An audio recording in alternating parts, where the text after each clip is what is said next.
Provinsi Banten terkenal budayanya, Provinsi Banten terkenal seni debusnya, Provinsi Banten terkenal suku Baduynya, Provinsi Banten terkenal wisatanya.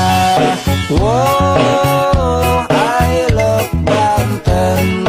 Wow, I love Banten. Saya tantang Gus Dur untuk mubahalah. Gus Dur silakan ajak anak dan istrinya. Saya akan ajak anak istri saya. Kita bersumpah di hadapan Allah. Siapa yang benar diberkahi Allah. Dan siapa yang salah di antara kita dikutuk, dilaknat dan mati dalam keadaan hina. Jadi saya tantang Gus Dur untuk mubahalah. Ayo. Kalau memang Waspada gerakan politik oknum Ba'alwi berjamaah dengan metodologi yang mereka pakai. 1. Politisasi agama, sholawat, makam, dan mayat. Yang kedua, politisasi ayat dan nasab. Yang ketiga, gerakan PKI gaya baru. PKI, teriak PKI. Ya, PKI berbalut khilafah. Yang keempat, persekusi geruduk pengajian, memframing keterpecah belahan pejuang pelurusan nasab.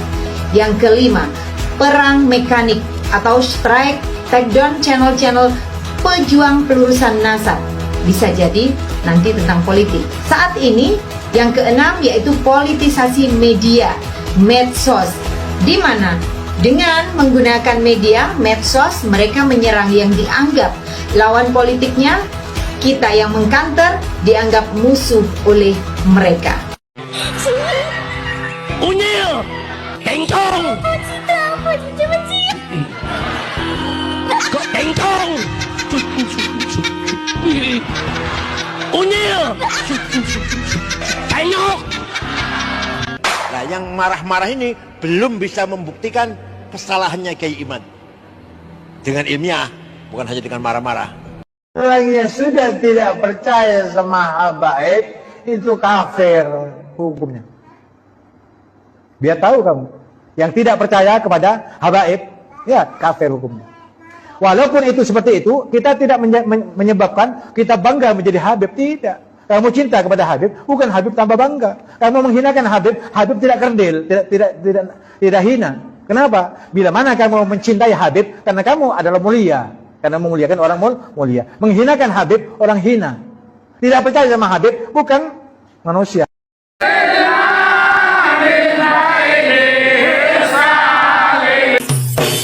Selamat datang di kota kami. Welcome to Banten, kota yang nyaman, kota yang damai. Welcome to Banten, Provinsi Banten terkenal budayanya, Provinsi Banten terkenal seni debusnya, Provinsi Banten terkenal suku Baduynya, Provinsi Banten terkenal wisatanya. Wow, I love Banten. Wow, I love Banten. Jangan ngaku cucu Nabi distempel di Jakarta. Emangnya Nabi orang Jakarta? Emangnya leluhur Nabi awal-awalnya tersebar di Jakarta? Mikir para muhibbin, Anda sedang diperbudak. Sadarlah Anda. Kalau tidak, nanti seluruh generasi cucu Anda akan menjadi budak selamanya dari orang palsu yang ingin menjajah dan membelokkan sejarah leluhur kita di Nusantara. Saya akan buka bahwa yang bersangkutan sudah tes DNA di Family Tree DNA. Jelas bahwa haplogrup Y DNA mereka adalah G. Jelas G. Artinya pria dari Kaukasus, dari Bani Khazar yang telah musnah, hancur, menyebar ke seluruh dunia. Tetapi jejak catatan Tuhan dalam genetik kita tidak akan pernah hilang dan terhapus begitu saja. Selama-lamanya akan tercatat. Kita keturunan siapa akan tercatat. Yang pertama, ras Arabnya kurang dari 1%. Artinya mereka sama sekali bukan orang Arab. Gitu kok ngaku cucu Nabi. Arab saja bukan kok.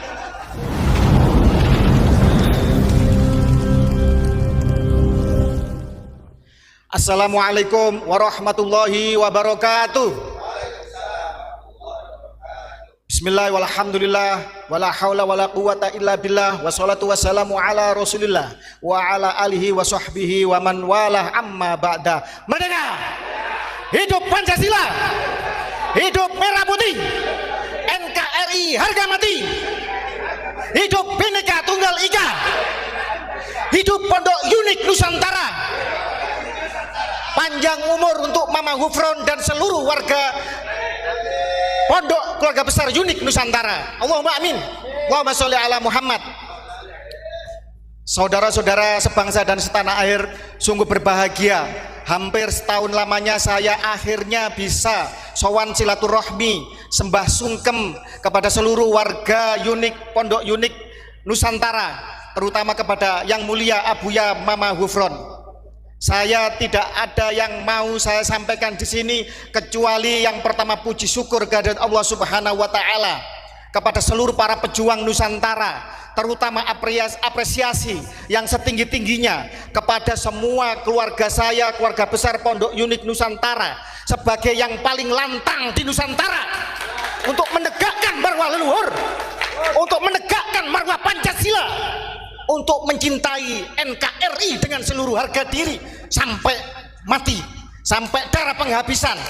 Kepada saudara saya KRT Ilyas Wirodipuro, kepada saudara saya Gus Ubat, kepada saudara Ustadz Imron dan yang lain sebagainya yang tidak bisa saya sebutkan satu persatu.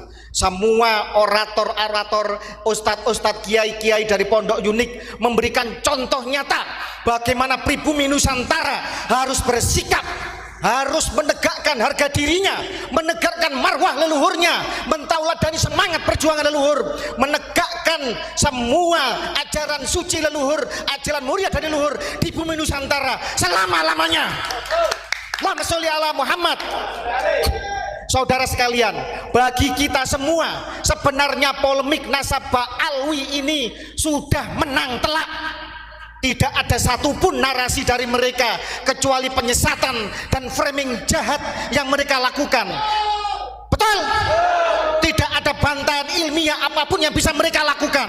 Tidak ada bukti kitab sejaman yang bisa mereka hadirkan hingga detik ini untuk membuktikan bahwa keabsahan nasab mereka adalah benar adanya.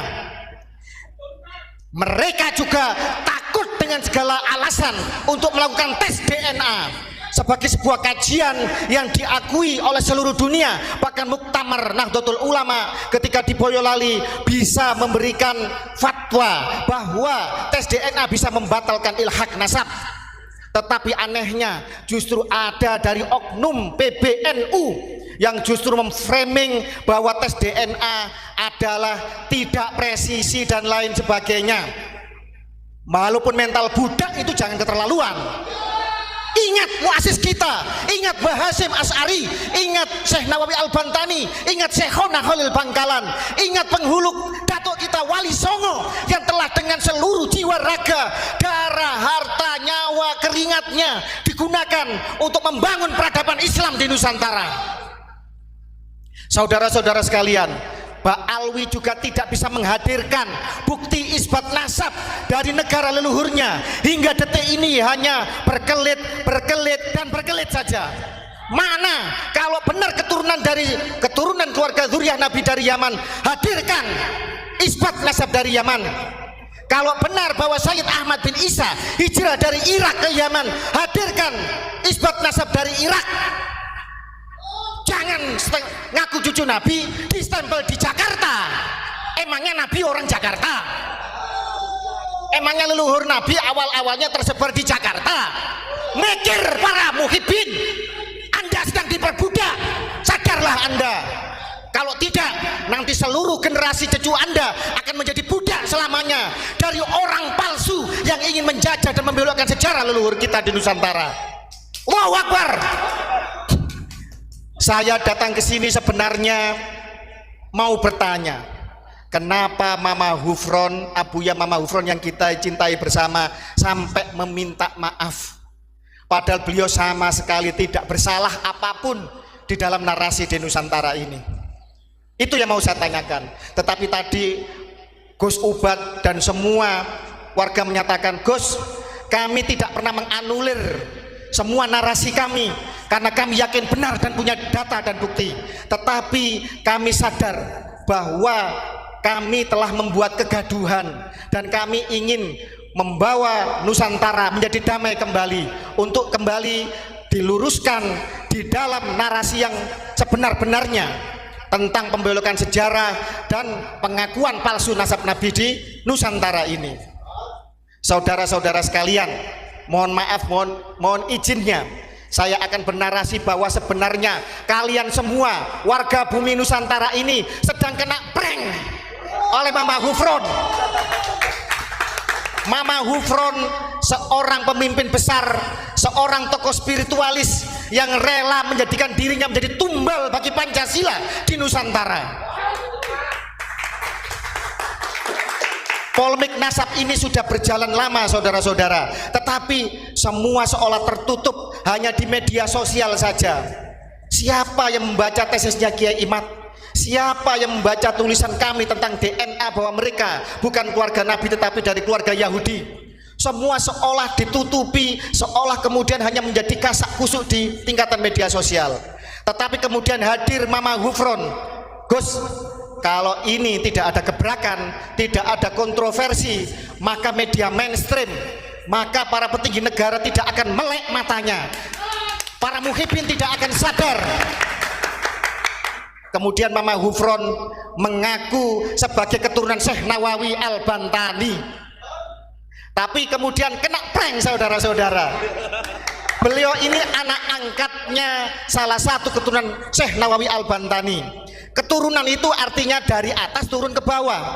Apa yang turun itu? Bisa sanad ilmu, bisa faktor keturunan atau genetis.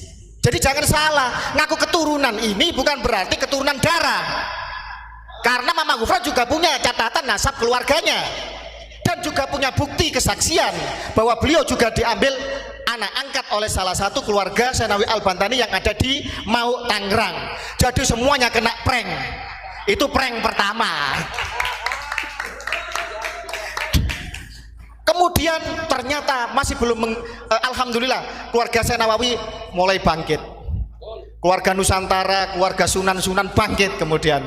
Dan kemudian Mama Hufron dengan segala macam akrobat kontroversinya melakukan prank yang berikutnya. Lebih dahsyat pranknya. Ngomong sama semut. Wallahi wa rasul, saya juga bisa ngomong sama semut. Pertanyaannya, semut paham nggak dengan omongan saya? Gitu aja, gampang mikirnya. Lah kok semua kemudian pada heboh, ini sesat, ini apa? Saya ngomong sama tembok bisa, sama pohon bisa, sama malaikat bisa, bisa. Kenapa tidak? Pertanyaannya, mereka paham nggak dengan omongan saya? Kena prank. Kemudian kena prank lagi bahwa saya penjaga gawang neraka. Ini kan bahasa kiasan, artinya berjuanglah. Saya mendoakan kalian semoga diampuni oleh Allah. Semoga perjuangan kalian kalau ikhlas benar-benar untuk untuk Nabi, kesucian Nabi, untuk menjaga marwah Nusantara, menjaga bangsa ini. Saya doakan semoga Allah mengampuni kalian. Itu artinya penjaga neraka, bukan penjaga gawang seolah-olah di dalam gawang terus ada bola. Mikir, ya Allah. Tapi nggak apa-apa lah. Memang bangsa ini suka yang halu-halu. Lihat itu film di bioskop itu. Kalau nggak horor ya film-film misteri di TV apa. Memang bangsa ini suka yang begitu-begitu. Dan Mama Hufron mendobrak itu, rela untuk menjadi lilin yang menerangi Nusantara walaupun dirinya harus leleh terbakar, dihujat, dicela oleh orang yang belum tentu jelas sumbangsihnya bagi negara ini.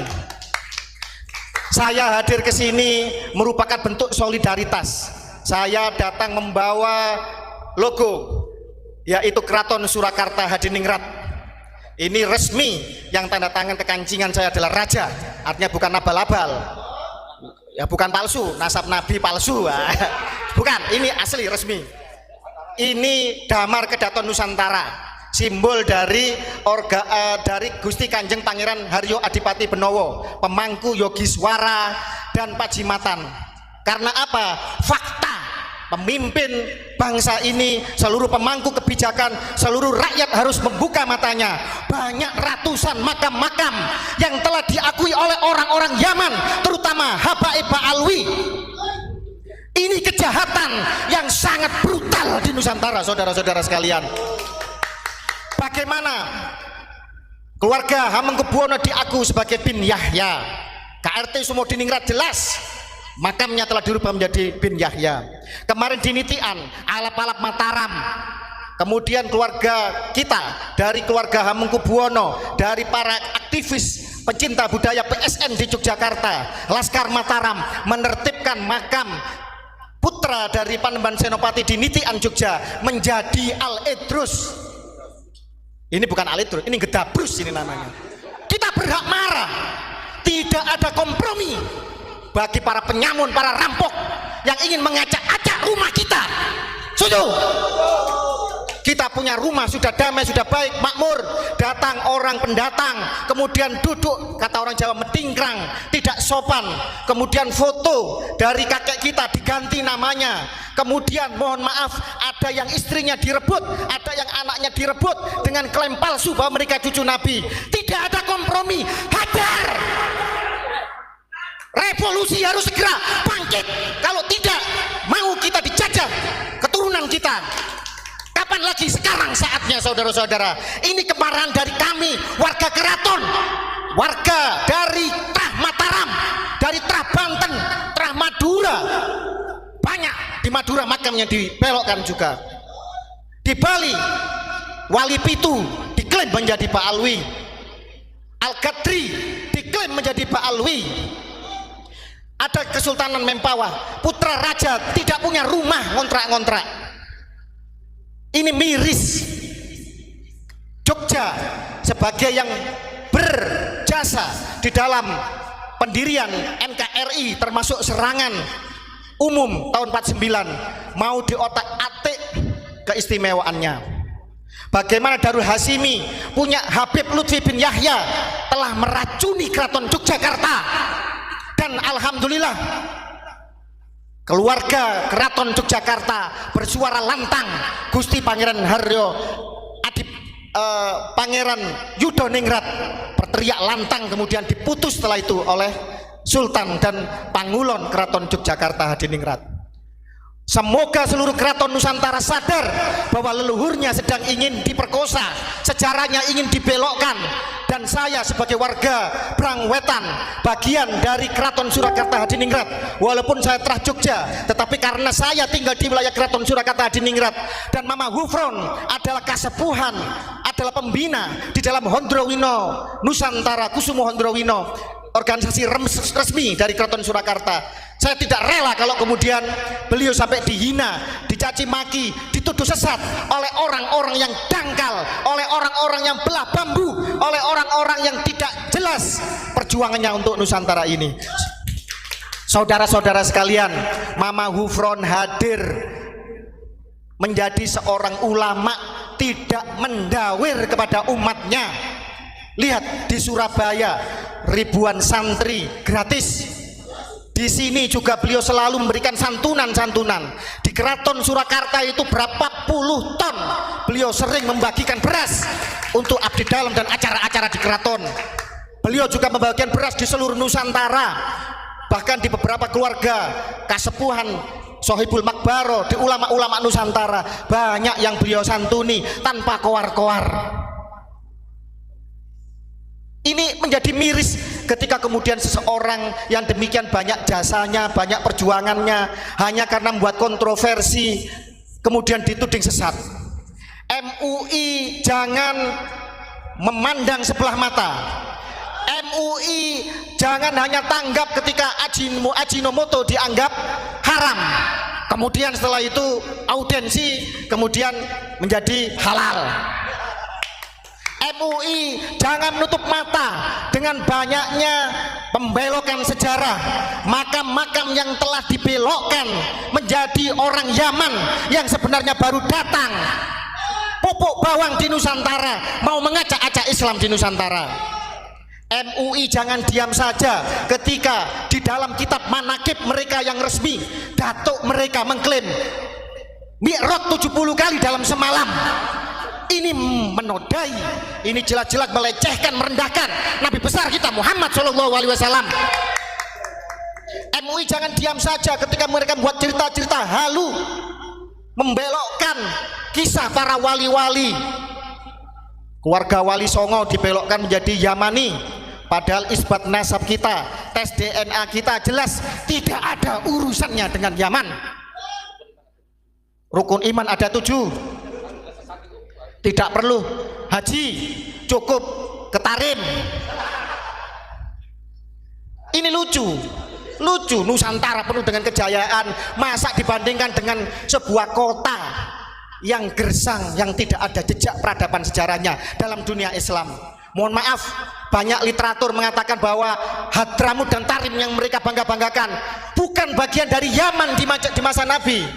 Yang dimaksud Yaman adalah Yaman Utara di masa Nabi. Sebagaimana ketika Quran menyebut Rum, itu adalah Romawi Timur, Bizantium yang beribu kota di Konstantinopel, bukan Romawi Barat yang telah runtuh 1 abad sebelum Nabi dilahirkan yang beribu kota di Roma. Sekarang karena penjajahan, karena pembelok, karena faktor geopolitik, kemudian akhirnya Hadramut dan sekitarnya menjadi Yaman Selatan. Padahal dulu di zaman Nabi mereka bukan Yaman. Hadramut ya Hadramut, Yaman ya Yaman. Ini penyesatan model seperti ini sebenarnya sudah saya kupas tuntas dalam banyak tulisan saya, saudara-saudara sekalian. Jadi MUI sekali lagi jangan belah bambu, jangan pilih kasih, jangan tebang pilih. Kalau Mama Hufron yang bicara dengan semut dianggap sesat, bagaimana yang Mi'raj 70 kali dalam semalam? Rukun iman ada 7, haji ditarim, bisa memadamkan api neraka. Ini narasi yang jahat, doktrin perbudakan spiritual yang mengakibatkan kapitalisme agama, dan korbannya adalah warga bangsa pribumi Nusantara. Dan NU jangan diam saja, jangan menjadi mental budak. NU dengan seluruh muasisnya adalah para pejuang, para pemimpin besar, seorang yang alim. Tadi sudah dikupas bahwa NU lah yang menyelamatkan Ba'alwi dari deportasi, karena jelas mereka tidak ada jejaknya pada tanggal 28 Oktober 1928 Sumpah Pemuda. Tidak ada jejak mereka di dalam 10 November 1945 Hari Pahlawan, di dalam Hari Santri Resolusi Jihad juga tidak ada, di dalam BPUPKI, PPKI Persiapan Kemerdekaan Indonesia tidak ada, di dalam revolusi menghadapi penjajah Belanda agresi militer pertama kedua juga tidak ada. Tiba-tiba sekarang merah putih dari mereka, hari kemerdekaan dari mereka, lagu kebangsaan dari mereka, Kadzabul Akbar, saudara-saudara sekalian. Dan ini jangan diam saja, para sejarawan juga sudah mengupas ini. Jangan karena tersandera oleh kepentingan politik, jangan karena punya besan, punya guru dari kalangan mereka kemudian diam saja. Masalah nasab, klaim sebagai cucu Nabi tidak ada urusannya dengan ilmu dan makom. Yang berguru kepada Ba'alwi boleh? Boleh. Berguru pada siapa saja boleh, sampai ke negeri Cina kalau perlu. Tetapi urusan kesucian nasab Nabi tidak ada kompromi, tidak ada kata seinci pun kita mundur, dan harus mau dibelokkan dengan frame sesat, dengan pembelokan yang tidak jelas. Kitab nasab zaman tidak ada. Zong. Tes DNA gagal total. Apa perlu kita ungkap hasil tes DNA mereka? Kita membiayai kok mereka. Banyak Ba'alwi baik yang sebenarnya sadar, yang sebenarnya ingin integrasi, menjadi bagian integral tak terpisahkan dari kebinekaan kita. Mereka juga resah dengan kejahatan dari klan mereka yang menjual agama, yang masih mengkapitalisasi agama. Apa perlu kita buka hasil tes DNA mereka?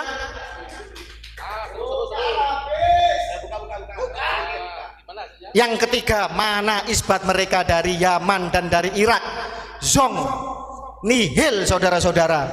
Stempel mereka hanya dari Jakarta. Dan ini kebodohan, kelucuan yang menggelikan. Lah kok masih banyak yang percaya? Ayo pribumi bangkit, kalian keturunan dari sebuah bangsa yang besar, yang jejak peradabannya jelas. Agama Hindu bukan dari Nusantara, tetapi bangunan ornamen Hindu terbesar ada di Nusantara. Agama Buddha bukan dari Nusantara, tetapi ornamen Buddha terbesar dari Nusantara. Islam bukan lahir di Nusantara, tetapi Islam tumbuh subur berkembang mayoritas memiliki ornamen kebudayaan bangunan masjid terbesar di dunia. Piramid yang patahnya bangunan paling tua, paling megah, paling mengagumkan di Nusantara ada piramid Gunung Padang yang usianya menurut ilmu arkeologi 3 kali lebih tua dari piramid di Mesir, di Gunung Padang. Banggalah kalian kepada leluhur kita Nusantara yang melahirkan Bhinneka Tunggal Ika, yang melahirkan peradaban yang luhur hingga sekarang, dan kita menjadi bangsa yang besar, bangsa yang makmur. Dan ini menuju generasi emas, menuju kepada periode emas, periode kemakmuran. Jangan sampai negaranya makmur, kalian hanya menjadi budak. Yang menikmati adalah mereka-mereka yang mengatakan bahwa kami adalah majikan kalian, kalian harus menyembah, mencium kaki kami. Itu sudah terjadi. Di mana harga diri kalian? Inlander, Honden and Inlander, Verboden, luar biasa itu. Sampai tadi mengatakan hal Solo. Mereka tidak saja membelokkan sejarah, mereka mau mengkooptasi Nusantara seolah Nusantara bagian dari Tarim, bagian dari Hadramut.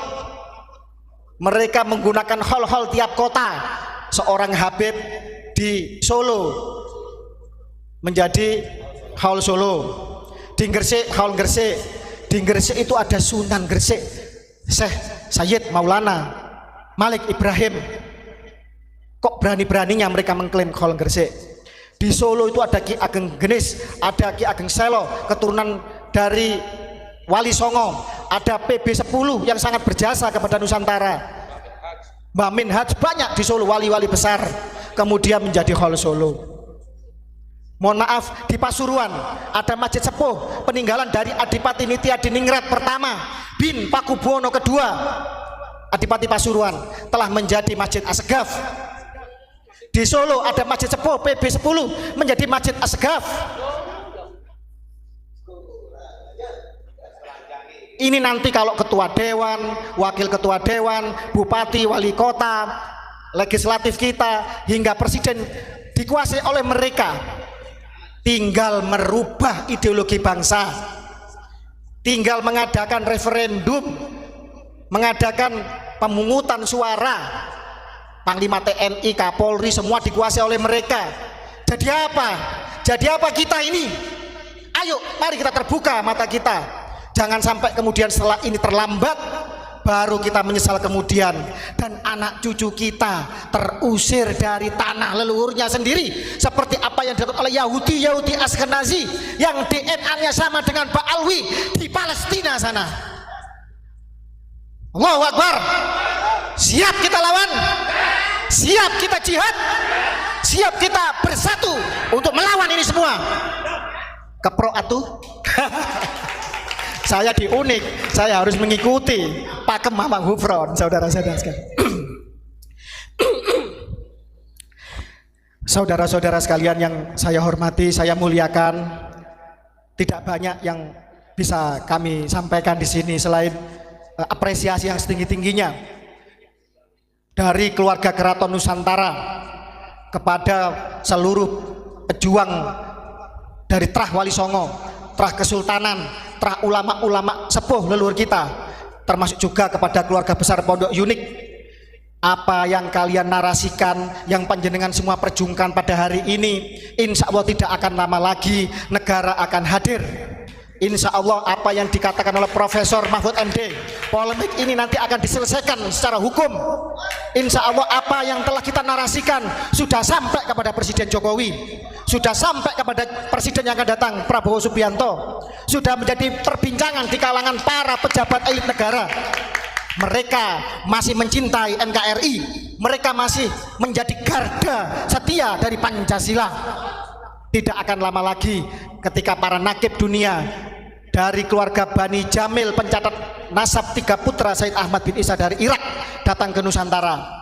Dia pasti akan menyampaikan bahwa datuk kami hanya 3, Muhammad, Ali, dan Husain. Tidak ada yang bernama Ubaidillah yang hijrah ke Yaman. Nanti akan hadir nakib dari Yaman untuk menunjukkan bukti fakta sejarah bahwa mereka tidak pernah diakui sebagai bagian keluarga besar Nabi di Yaman sana. Juga akan hadir insya Allah Ketua Nakib Dunia Sayyid Munir dari Turki, Hasimiyun.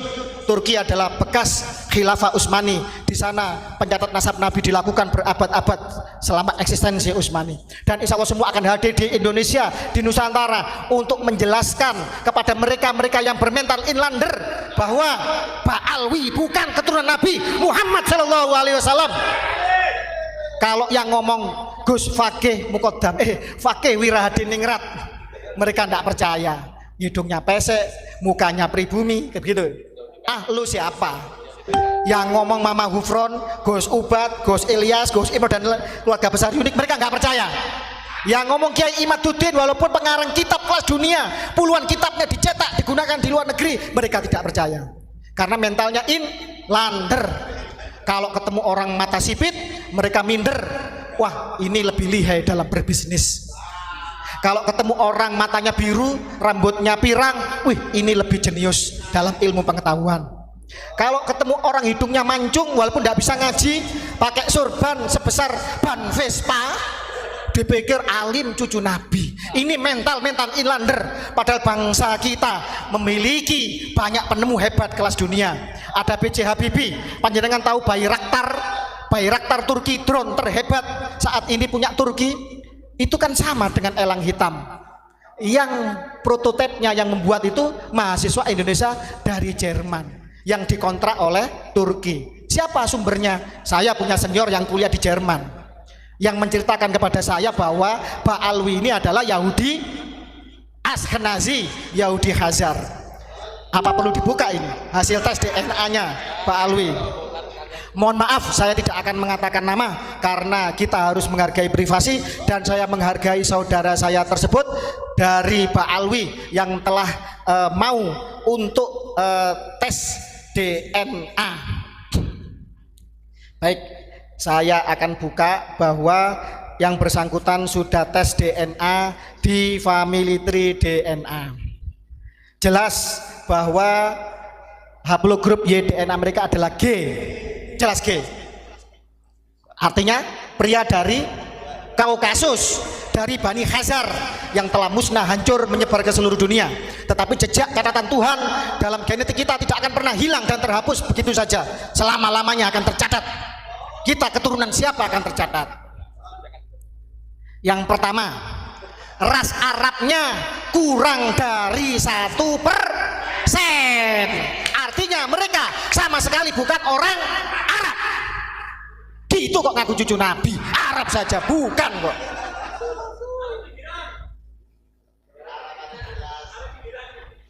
Ras Nusantaranya itu ada 24,6%. Nenek-neneknya memang kemungkinan keluarga besar Wali Songo. Makanya masih ada kebajikan di dalam dirinya, masih ada kerendahan hati dan ingin berintegrasi dengan semua suku di Nusantara. Aplaus untuk dia. Monggo, Allahu Akbar. Kita doakan yang bersangkutan panjang umur dan menjadi contoh bagi Ba'alwi yang lain untuk kembali ke dalam pangkuan Nusantara kita. Kemudian ras Indochina. Indochina itu Laos, Vietnam, Kamboja, artinya campa lah gitu. Itu ada 8,6%. Kemungkinan mutasi genetik keluarga Wali Songo kan dari sini. Oke. Kemudian Myanmar, loh kok aneh? Kok Myanmar khusus? Kok bukan bagian dari Asia Tenggara? Tenang dulu. Myanmar ini adalah dimaksud adalah Rohingya. Rohingya ini saudara-saudara pelarian dari bangsa Khazar ketika dihancurkan oleh Kievan Rus, dihancurkan oleh Mongol. Mereka tercerai-berai ke seluruh dunia, mereka menyusup ke segala bangsa, mereka menyusup ke segala agama. Salah satunya adalah berpindah migrasi ke India. Di zaman Syekh Jalaluddin Akbar, mereka membuat kisruh di India, kemudian diusir ke India Timur yang sekarang menjadi Bangladesh, yang waktu itu masih negeri entah berantah. Kemudian mereka ngisru lagi, kemudian akhirnya mereka dimusuhi, dan oleh Inggris mereka kemudian dibawa migrasi ke Myanmar. Saudara-saudara sekalian, di Myanmar itu ada 3 suku yang beragama Islam selain Rohingya. Tetapi kenapa hanya Rohingya yang dianggap sebagai ekstremis? Karena mereka ngisru, karena mereka ingin memberontak, karena mereka ingin memisahkan diri, ingin mengkapling wilayah, mengklaim sejarah di dalam Myanmar kita. Makanya kemudian mereka diperangi. Itu masih baik pemerintah Myanmar. Dengan kerjasama PBB mereka dibuatkan sebuah pemukiman di sebuah pulau dengan fasilitas yang luar biasa. Tetapi dasar ras jahat mereka tidak nyaman kalau kemudian hidupnya baik-baik saja. Mereka kemudian dengan segala macam rekayasa hijrah ke Malaysia, ke Aceh, dan tahu sendiri apa yang mereka lakukan. Jejak digital bisa dilihat. Mereka kalau dimakan sedikit dibuang, mereka ngomel kalau makannya tidak enak. Bahkan kemudian di tahun baru kemarin di Kuala Lumpur, ratusan ribu orang Rohingya membuat sampah, mereka ngisru di Malaysia. Dan sekarang menjadi persoalan serius, menjadi perbincangan. Orang Malaysia bingung bagaimana cara mengusirnya. Mbak Alwi ini 18% sama dengan ras Myanmar. Ini adalah ras Bani Khazar yang hijrah ke Myanmar. Kemudian ada Middle East. Middle East ini Timur Tengah. Ini ras mayoritas, hampir 50%, 45,6%.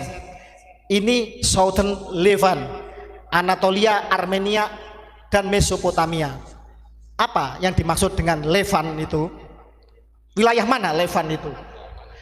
Adalah wilayah Israel sekarang itu. Israel sekarang bukan dihuni mayoritas oleh orang-orang Yahudi keturunan Ibrahim, tetapi dihuni oleh orang-orang ras genetik Khazar dari Kaukasia. Dan ini terbukti di dalam Ba'alwi kita di Indonesia, ras mereka mayoritas sama dengan orang-orang Levant. Armenia di Kaukasia adalah bekas kewilayahan dari Khazar juga. Ras bangsa Khazar yang menjadi Yahudi Askenazi, Yahudi Separdi, Yahudi Kaifeng, dan lain-lain yang menyusup di segala bangsa dan segala agama. Mereka di Hindu ngesru, membuat Bharatiya Janata yang sekarang rasis, banyak menggusur masjid di India. Mereka kemudian masuk di agama Kristen, membuat Protestan, membuat segala macam sekte yang itu menyesatkan. Mereka kemudian menyusup di dalam Islam, tidak tanggung-tanggung, ngaku cucunya Nabi Muhammad SAW. Ayo, ini ilmu pengetahuan, ini data, dan ini pembuktian.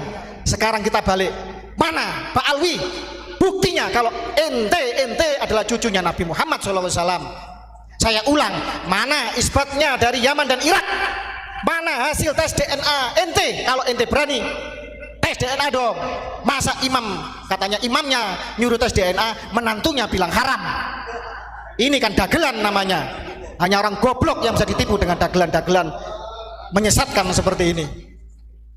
Mana kitab sejaman ente yang katanya ente cucu Nabi, sudah diisbat, sudah di... Tidak ada. Internal itu pun telat. Sudah internal telat. Masih mempertanyakan. Itu ada itu katanya cucunya PKI itu, budaknya Ba'alwi itu. Mana kitab sejamannya Sayyidatuna Fatimah sama Hasan dan Husain? Ya Allah, Anda itu muslim apa PKI apa ateis Anda itu? Tidak perlu kitab sejaman. Kalau yang ngomong adalah hadis, yang ngomong adalah kitab-kitab sirah nabawiyah sendiri.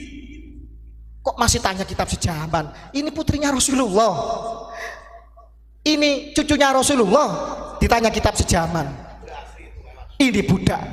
Bayangkan apa gunanya mondok belajar agama kalau putrinya Nabi dan cucunya Nabi sebagai pemuda-pemuda penghulu surga dia ragukan, dia jadikan framing untuk membela nasabnya Yahudi Khazar yang jelas-jelas tidak bisa menunjukkan bukti apapun sebagai cucu Nabi Muhammad SAW. Ayo terbuka mata kalian, Ayo sadarlah sebelum nanti anak cucu kita hidup menjadi budak dan terusir dari tanah leluhurnya sendiri seperti orang-orang Palestina yang diusir oleh orang-orang Khazar yang mengaku sebagai keturunan Ibrahim padahal bukan. Mama Hufron patut kita apresiasi yang luar biasa. Beliau rela untuk tampil menjadi tumbal bagi Pancasila, tumbal bagi Nusantara, rela untuk dibully, dihujat, dicaci maki, untuk dijadikan framing lucu-lucuan oleh orang-orang generasi yang sebenarnya mereka ngajinya aja belum tentu bisa. Mama Hufron rela untuk kemudian mengorbankan dirinya agar semua orang mata melek bahwa apa yang beliau lakukan itu hanyalah prank saja, untuk membuka mata semua pihak bahwa ada kejahatan yang lebih brutal, lebih masif, terstruktur, terencana dan merusak peradaban yang dilakukan oleh Habaib Ba'alwi Yaman. Allahu Akbar. Wallahu muwaffiq ila aqwamit thoriq. Wassalamualaikum warahmatullahi wabarakatuh.